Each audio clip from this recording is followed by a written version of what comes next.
मुळात म्हणजे फक्त दिशाहीन गप्पा इथे नाही झाल्या.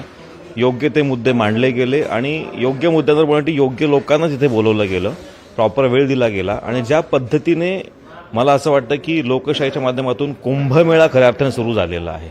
पत्रकारितेचा कुंभमेळा सुरू झालेला आहे.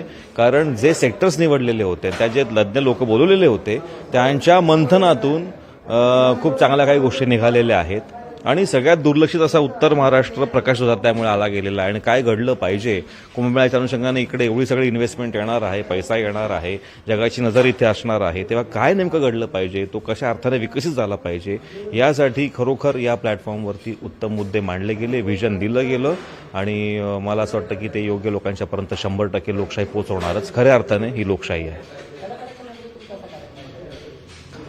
कलाकाराच्या नजरेतून म्हणजे मी तेच सांगतो ना की हा प्लॅटफॉर्म उत्तर महाराष्ट्राच्या अनुषंगाने अत्यंत आवश्यक आहे. कारण मी फिल्म इंडस्ट्रीला बिलॉंग करतो आणि फिल्म इंडस्ट्री सुरुवातच त्र्यंबकेश्वर उत्तर महाराष्ट्रापासून झालेली आहे दादासाहेब फाळकेंच्यामुळे.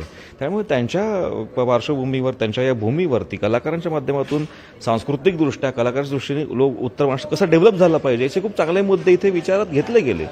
ज्याच्यामध्ये एक इथे खूप छान इन्स्टिट्यूशन आली पाहिजे, FTII सारखी, ललित कला केंद्र सारखी, की जिथे लोकांना शिकवेल, जिथे लोकांना प्रशिक्षण देईल, ग्रामीण भागात तरुण तिथे ॲडमिशन सुलभ मिळतील, त्यांना AI पासून मोठमोठे कॅमेराज, दिग्दर्शनाचे मोठमोठे टेक्नॉलॉजी सगळ्या गोष्टी वापरायला मिळतील.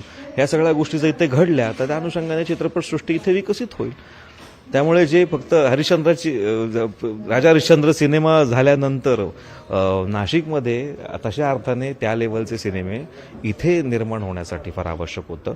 आणि अजून एक त्यासाठी हा जो लोकशाहीचा प्लॅटफॉर्म होता, इथे खूप चांगले मुद्दे मांडले गेले आणि सगळ्यात महत्त्वाचा मुद्दा मांडला गेला हा की कुंभाच्या अनुषंगाने गोदावरी आई वाहती होण्यासाठी, अविरल होण्यासाठी, निर्मलपणे वाहण्यासाठी, त्याच्यामध्ये पाणी येण्यासाठी काय केलं गेलं पाहिजे याचे पण खूप सागरसंगीत मुद्दे चर्चिले गेले, जे आय ओपनिंग करणारे आहेत.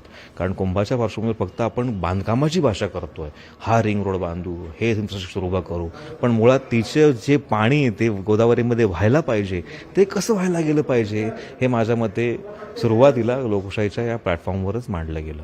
त्यामुळे तुमचे थँक्यू सो मच मला ही संधी दिल्याबद्दल. थँक्यू.